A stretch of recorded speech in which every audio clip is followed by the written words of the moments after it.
nekk am ci parti boo feggu waaye laata loolu dañu leen di déwénatil di leen di balu àq di leen bal àq ci tabaski bi ñu génn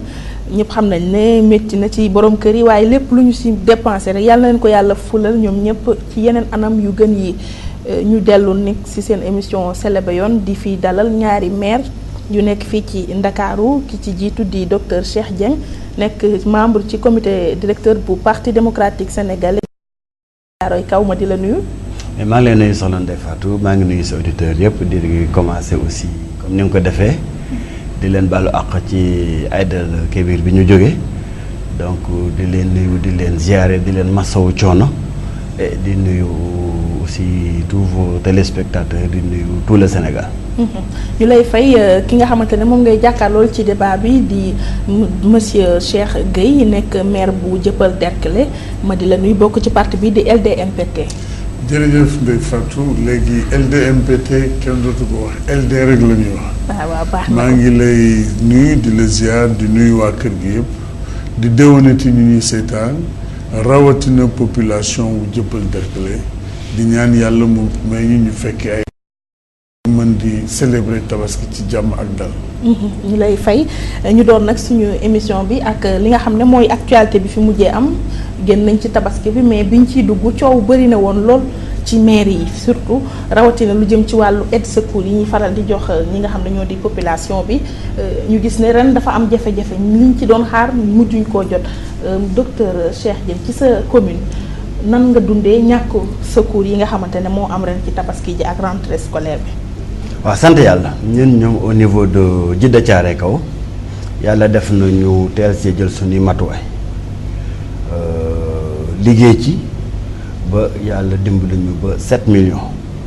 ñu mun ko débloquer am loo xam ni quelque municipal aussi teg nañ ko ci ndaxte donc matul woon par rapport à la demande bi nga xam ni jot nañ ko ci suñu population mais plus fondamentalement li nga wax dafa nekk dëgg dañoo am jafe-jafe yu bari bi maire yi taxee ba léegi aide tabaski yi da cee nekk rek li nga xam ne mooy nekk ci mujjantal bi mooy li gën a fës mooy li ay di jàmbat wante maire yi biñ taxawee ba léegi ay problème kese la ndax budget yoo xam ne mënuñoo taxaw ndax cadre réglementaire boo xam ne mu taxawagul ndax ay beaucoup de tâtonnement beaucoup de liggéey boo xam ne setagul daal ci wàllu nguur gi donc aide yi bi ñu taxawee tamit fekk na ñun ñemewuñu woon bañ a def aide ndax yàlla def na aussi Djiddah Thiaroye Kaw la banlieue en général dafa nekk population boo xam ne dañoo xaw a sonn lool ma ci mais masawu coono ñëpp ci tabaski bi ñu génn di wax ne liñ jot ci demande dafa bari woon lool ba ñu xar suñu tànk tubéy ci ni nag. mais ci fonds propre ngeen ko defee mais du ci seen budget ngeen leen. si suñu budget. la ñu débloqué 7 millions 300 000 francs ñu débloqué ko ci poche quelques membres du conseil municipal parce que mbir mi matul woon. def li nga xam ne def nañ ko. wante nag mais conseil yi 300000 lañ cotisé loolu dinañ si ñëw ñoom moom gis naa ne rëy nañ xol yaatu nañ xol lool monsieur Cheikh Gueye wàllu aide yeeg problème yi mu am ci tabaski ji ci sa maire yow nan ngeen koo doxalee. jërëjëf Ndeye Fatou c'est vrai que ren mbirum dimbali ak jàppale ci tabaski bi am na ci gox-goxaat yoo xam ni am nañ ci jafe-jafe ba niñ ko daan defee at yëpp ci ginnaaw. yàlla def na ni ren mënuñu ko def ba tax na defuñu ko am na nag ñu ko def ku mel ni man suñu commune jéem nañu góorgóorlu ba organiser ko parce que jàpp nañu ni ndimbal la ci askan naam li ñu ci def li dajul suuf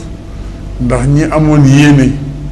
pour am ci suñu borom joxuñu lu mat loo nga xam ni kenn ku nekk da nga ci am mais àdduna aussi nii la tëdd ñii dañuy am ñii ñàkk loolu tax ñi nga xam ni am nañu ñi ngi leen di ndokkeel ñi nga xam ni yàlla def na amuñu it ñi ngi leen di masawu di ñaan yàlla beneen yoon bu dee lu ñuy joxe suñu borom def ci seen wërsëg ba ñoom mais li ci am solo rek mooy yàlla may nañu ñu fekkee ak tal ba tabaski bi tey jii mi ngi suñu ginnaaw peese nañ ko ci jàmm ak salaam ak lu mën a xew et di ñaan aussi ñu xool ay pexe ak ay mën-mën yoo xam ni daañu mën di kàttanal mairie yi ak maire yi pour demande bi wax dëgg yàlla ñu mën di ko satisfaire ndax askan wi cours yi nekk na lu leen amal njëriñ lool boo gisee ni mu ko waxee ci nombre de demandes yi yaakaar bi ci nit ñi teg lu mu néew barkeelu boobu defe naa ni lu am solo donc yàlla may ñu fekk ko ay ati at te tal ko te am loo nga xam ni dañ ko mën dimbalee askan bi. waaw yaa waxu kàttanal ñun duñ ci tàyyi acte 3 de la décentralisation dañ ko indi pour mu kàttanal maire yi du moo ko tax a jóg mais bu fekkee ba léegi jafe-jafe mu ngi am ci maire yi est-ce que acte 3 bi ñëw na pour jàppale leen. waaw xam nga solos acte 3 bi comme réforme majeure bu mel ni acte 3 bi li ko tax a jóg moom mooy dimbali kàttanal maire yi ak askan bi mais dafa fekk ni ci mise en œuvre bi ci doxalin bi surtout ci tàmbali bi dana am ay tolof ak ay. c'est vrai que am na ay jafe-jafe yu mag mais ñi ngi am yaakaar ni jafe-jafe yu ci ëpp incha allah duñu ko saafara ba lañ ci am yaakaar wax dëgg yàlla ñu gis ko ci lu ko indi mooy d'abord budget yi nga xam ni entamé woon nañ ko bien avant ñaareelu mbir bi mooy les décrets d'application yi ci bari naam wax nañu ni génn te gisaguñu leen donc ak le fait que communes yu bari collectivités territoriales yu bari voté wuñu seen budget ndax statut hybride bi nga xam ni dana am ci yenn collectivités locales yi loolu daal nekk na jafe-jafe boo xam ni defe naa ni suñu ginnaaw la féeti yàlla def na am na ay ndaje yu bari man yu ma teewee autour du ministère pour xool ak maire yi ban taxawaay ban jàngat lañ ci war a am pour vraiment li ciy jafe-jafe ñu mën ko saafara ba collectivités yi locales yi mën na doxal ci normal te li nga xam ne mooy seen mbébét di askan bi ñu mën di ko saafara. docteur Cheikh Dieng maa ngi lay dégg sànq nga ne da ngeen nekk ci ay jafe-jafe du aide secours yi xëy na moo mujjee am wala moom la nit ñi yëg mais am na yeneen i jafe-jafe yooyu jafe-jafe est-ce que mën nga si ñëwaat. waaw jafe-jafe yi loo xam ni ñun au niveau du parti démocratique sénégalais annoncé nañ ko. parce que réforme boo xam ni dafa am solo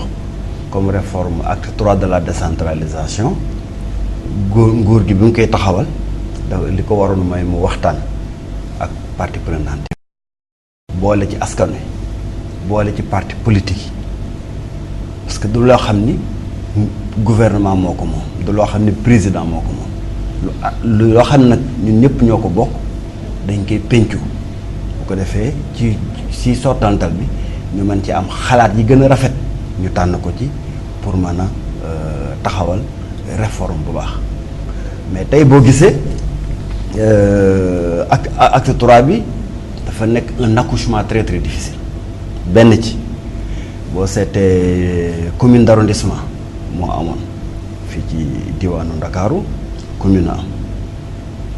am na benn décret bu important bu président waroon a jël depuis le départ muy un décret de dévolution boo xam ne li nga xam ne mooy les biens le patrimoine des communes d'arrondissement ñu ni commune bi moo ko commune d'arrondissement Djiddah Thiaroye Kaw bâtiment yam moomoon reliquat budget ba mu fa bàyyi woon fauteuil ya nekk ci bureau du maire 16 ya fa nekk ab décret moo mën a jël ne commune d'arrondissement Djiddah Thiaroye Kaw moomatu ko léegi commune Djiddah Thiaroye Kaw moo ko ba léegi boobu décret amul de sorte que même budget yi nga xam ne commune d'arrondissement yi bàyyi woon nañ ko fi tey commune yu bees yi mënuñu ko utiliser quoi qu'on dise na xañ na yenn maire yi ñu ngi góorgóorlu bu baax comme ñun suñu maire yi yàlla def na booba léegi li ñu war ci taxawaay li ci ëpp ñu ngi koy jëm matal jeunes yi ma àndal ci volonté membre du conseil municipal bi ñuy def ci seen doole ñuy def ci seen ñaq pour ñuy jéem a matal li nga xam ni mën nañ ko def une institution nag su amul budget mooy amul dara ñetti weer ngi ni ñun budul budul secours yi ñu génne 0 franc la ñu mobiliser gu ci sunu budget. ana seen recette municipale yi. école yi ngi tëj. mbënd mi jaar na fi dëkk bi tax na dëkk bi lëndëm na nous sommes interpellés par les populations tous les jours monsieur le maire sunu koñ dafa lëndëm monsieur le maire monsieur le maire lu mu def dañ koo def ci suñuy pexe recettes yi ñu ngi dugg comme ni nga ko xamee en fait perception municipale mooy banque collectivité locale yi mooy dem di leen récupérer seen xaalis dañu koy denc waaye xaalis ba ñuy collecté di ko denc mënuñu caa jot. lu tax mënuñu caa jot. lu tax parce que décret de dévolution ba ko président jëlee beneen décret de dévolution la boobu buy wane maanaam nu ñuy paajee alalu mairie de ville yi en fait mairie de ville patrimoine am nu ñu koy séddalee ci commune yu bees yi ñu créé boobu aju encore ci le préfet réunir une commission départementale pour mën a waxtaan ak les acteurs ba mën a jël un arrêté de dévolution département de Pikine ñu ngi ci processus boobu ba léegi boobu arrêté de dévolution ka jël ko maanaam mbir mi ma leen wax léegi mooy accouchement matu bu jafe la ndax nag aussi on s'y attendait wax naa ko léegi paraxi ak yàkkamti lu mu jur ak réccu ciy mujj réccu moo ciy mujj ñu wax tey ci leneen tamit lu jëm ci wàllu logique gu tabaski bi muy julli bi ni ñu ko passé monsieur Cheikh Gueye ñu gis ne ci wàllu politique am na benn nemmeeku bu ci am muy rapprochement bu kenn xaarutoon Macky Sall ak di prédécesseur am ndax gis nañu chef de cabinet Mahmoud Saleh dem fa gis nañu aussi message bi premier ministre joxe ci Massalikul Jinaan est-ce que loolu yéen en tant que acteur ci biir seen politique bi xaaroon ngeen boobu rapprochement diggante Ablaye Wade ak Macky Sall ci moment yi surtout. Bon, difficile de répondre à cette question mais li ma ci mën wax rek mooy. lu mën a nekk la parce que Ablaye Wade moo fi newoon. Macky Sall wutu ko naam am na ay jafe-jafe yuy dox seen diggante mais daje bi moom du ñàkk dina am. kañ la ñuy daje loolu xëy na moo doon question bi suñu borom def na tabaski dox na ci diggante bi di feetu bàllantaax di feetu yërmande. réew mi dafay soxla am dal ragal naa ni yooyu yëpp moo dajaloo moo tax effectivement ñu bëgg désamorcer bombe bi. pour fexe ba waxtaan woo wala daje boobu am mu nekk loo xam ni bon ñi ngi toog di xaar lan lay jur bu fekkee ni jàmmoo la rek ngir njëriñu askan wi ak réew mi amuñu ci benn problème parce que réew mi loo fi mënta waxe jàmm rek ci la xaj bu dee loolu daal vraiment lu ñuy rafet. mais yéen est-ce que dina leen arrangé yéen waa Benno. danañu arrangé parce que Benno jàmm ko tax a jóg te réew mi gëm naa ni mënuñu ko tabax. fekk jàmmoowuñu fekk nekkuñu ci jàmm maintenant jàmmoo nag tekkiwul jalgati yoon jàmmoo it tekkiwul yoon mi ngi koy def ñu jël ko teg ko fee ngir jàmm moo tax ma ne la bu fekkee ni ci jàmmoo rek la lal principe bu jàmm principe bu teg réew mi ci liggéey principe bu wax dëgg te yàlla rek tax principe bu liggéey te yàlla rek tax fexe ba mbay mi dox ba baykat yi nekk ci jàmm ba école yi ubbi njàng mi am ci jàmm ba Sénégalais bi nekk ci liggéey ngir réew mi jëm ci kanam amu ci benn problème parce que loolu la ñuy tax ñuy yëngatu ci politique loolu moo ñu tax a jóg mais loo xam ne dañ koy def pour jalgati yoon wala pour muur xelu nit ñi loolu xam nga ni moos duñ ci mës a ànd tey duñ ci ànd aussi suba monsieur docteur Cheikh Dieng retrouvaille Wade Macky moom loolu xaaroon nañ ko parce que Ablaye Wade waxoon na ne li mu bëgg mooy njabootu libéralisme bi yëpp bokk juboo ànd ñoom ñëpp est-ce que du loolu lañ commencé nag doxal ci tabaski bi. man dama yàgg gëm yàgg naa ko wax depuis 2012 ni famille libérale c'est une famille maintenant nag ay circonstances historiques liées à des élections liées à une prise de pouvoir liées à un partage du pouvoir mooy paajoo nguur moo taxoon ba Macky mu am ñu ko jël en otage Benno jël ko en otage te ko fu dëgër gëmloo ko ni ñoo ko fal avec 65%. xañ na yàlla mooy def yàlla di bëtu Macky mu gis ni gars yi dañ ko jëloon en nettoyage mais ci guuto lañ koy dugal parce que Macky Sall doomu Ablaye Wade la Ablaye Wade ko formé Ablaye Wade ko teete Ablaye Wade ko gunge ba yàlla teg ko fi mu ko teg kasaali ko Idrissa Seck kasaali ko ñun ñi nekk ba tey biir PDS ñun ñëpp Ablaye Wade mooy sunu baay moo ñu gunge moo ñu tette moo ñu jàngal politique mooy sunu référence ci politique ba tey ci tey fii ñuy wax léegi nag bu yàlla defee tey yàlla ubbi buntu mag gëti Macky gis ne ñi ko téewoon en otage intérêt crypto personnel wala seen intérêt au parti di ko tàqale ak sa famille naturelle ñu ngi koy xaar ci pegg bi ndax ala kuli al boo gisee nu nguur gi doxee ba léegi le pouvoir va droit vers l'échec le pouvoir va droit vers le mur parce que logique bi nga xam ne moom la ñuy doxee logique de partage du pouvoir la logique de ku nekk am ci wàllam la waaye du logique construire le Sénégal pour li intérêt au Sénégal alors toutefois man dama gëm ni xañ na c'est un frémissement il y a am na ay écueils fondamentaux ay écueils fondamentaux ci nekk na parce que rapprochement entre Abdoulaye Wade ak Macky Sall entre APR ak PDS mënta am bu fekkee ni il y a des otages politiques yoo xam ni xañ na ñee ñoo muuse woon Aminata Touré déggoon nga ko fii Abdoulaye Bathily Dansokho ku nekk naan 4000 milliards la Karim Wade jël 2000 milliards ku nekki dóor ku nekki xëbal c'est une demande populaire. demande sociale ba ñu obligé Macky Sall mu jël Karim Wade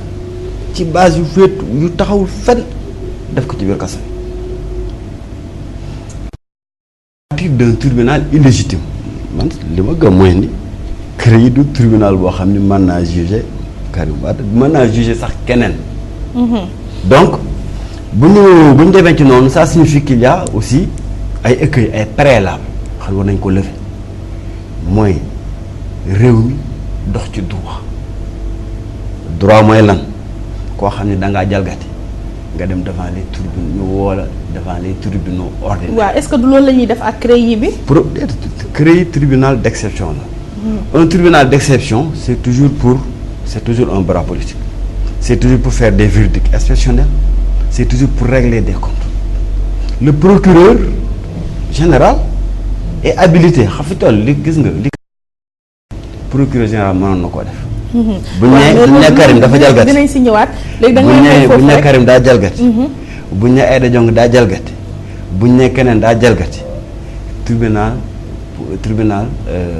procureur général de la République mën na ko def waaw mais léegi may ma foofu benn brèche li nga waxee nii kon monsieur Cheikh Gueye yéen ñi nekk Bennoo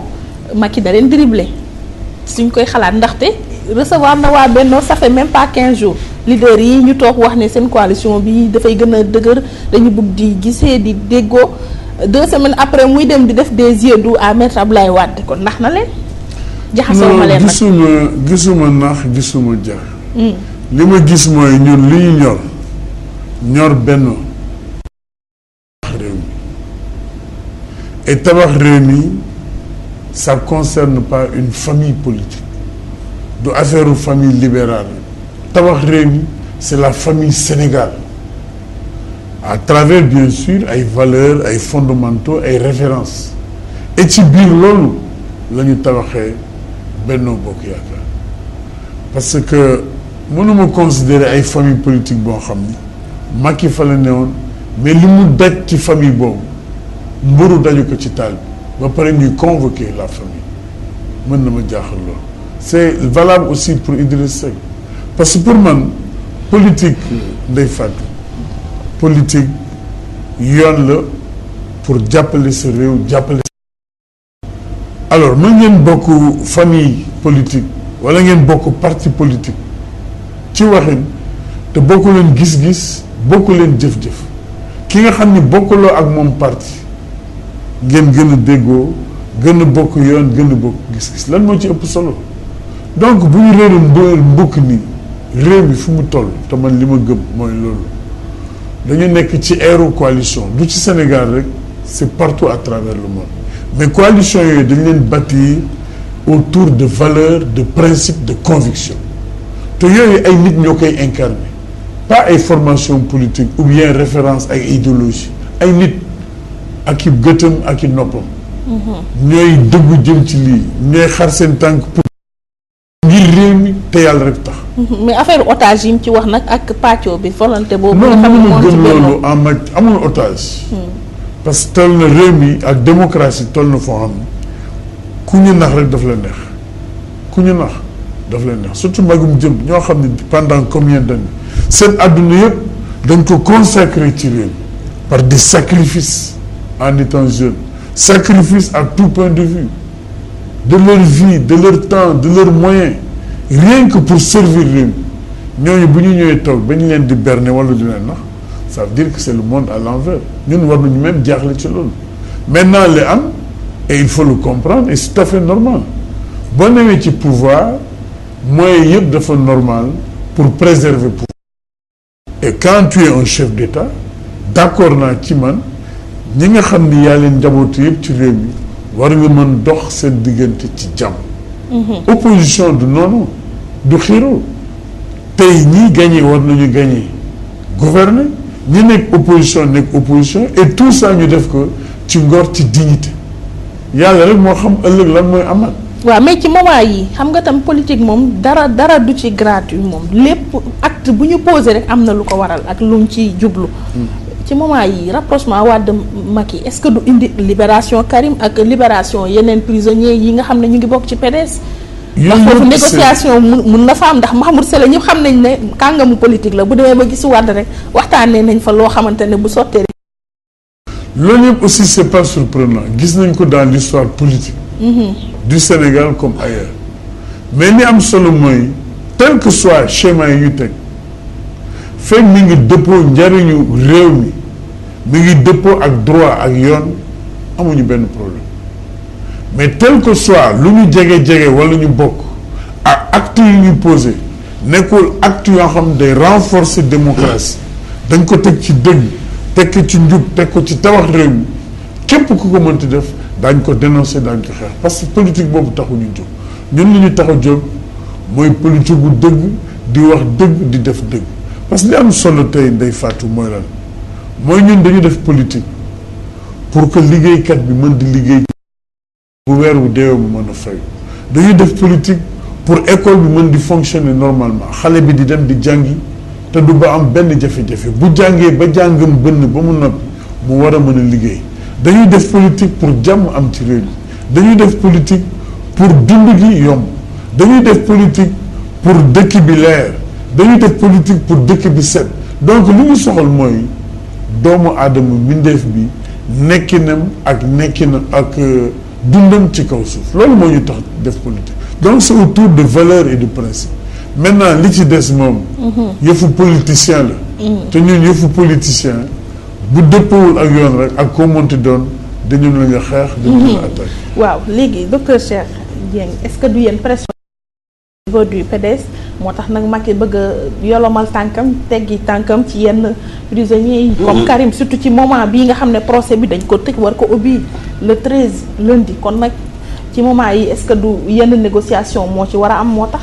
dama wax ni ñu commencé guñu pression commencé gu leen li ngeen fi mars sitting xam nga dafa wax léegi dara ci wàllu famille politique dafa am boo gisee ñu naan ñi ay socialiste lañu ñi ay libéraux lañu ñi ay centristes lañu dafa am une signification politique ce que nous avons vu liñ gis 2012 mooy na ñëpp pëccaxoo booleel tout sauf xool ñu dara leneen lu ñu gëm lu dul na fi Wade jóge. Or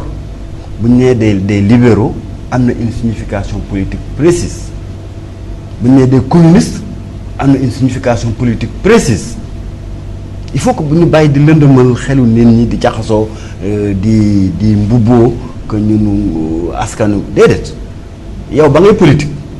da nga seet ci maanaam yoon yi nga xam ni ku ci nekk nag mën nañ finalité bi benn la finalité bi mooy nan laay fexe ba sama réew am jàmm nan laay fexe ba sama askan koom-koomam yokk nan laay fexe ba naataange yokk ci réew mi mooy finalité bi wan yoon laa koy jaare loolu mooy famille politique donc dafa correspondre à une réalité précise léegi nag da ngay gis nag nit ñi du ñu gëm dara lu ñuy gëm mooy pouvoir ku nekk pouvoir ñu ànd ak yow ku nekkul pouvoir waxuñu ci yow dara bu élection jotee nañu boole doole tout sauf Diouf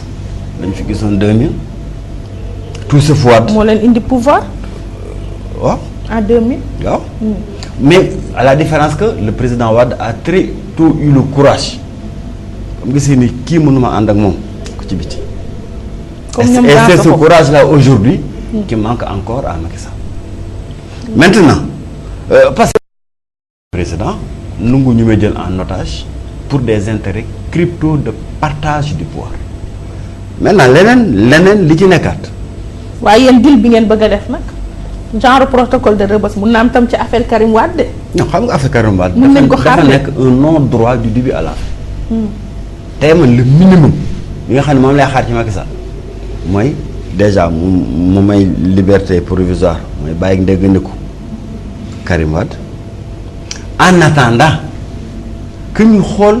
mais tout le non droit qu'il y a eu c'est-à-dire Karim Wade dañ ko bundu xatal massacré ko jaay ko doole du début à la fin quelqu'un boo xam ne da nga ko convoqué France toog procureur moo la bëgg a déglu mu dagg billet avion ñëw wuy ji procureur kooku il offre toutes les garanties de représentation. mais su ko defoon tam mandat d'arrêt international mën na ko cay fekki mu toog c'est-à-dire que c'est juste pour dire que du daw xam nga bu ñuy tëj nit c'est parce que dañuy ragal nit dina daw Karim Wade du daw du dellu ginnaaw donc ba mu ñëwee ñu entendre ko il faut le laisser en liberté ba keroog ñu naan il est coupable ñu doog ko ñu doog ko mën a tëj alors c'est un aspect maintenant l'autre aspect c'est de dire que aujourd'hui je pense que le minimum que Macky peut faire may ma ni Karim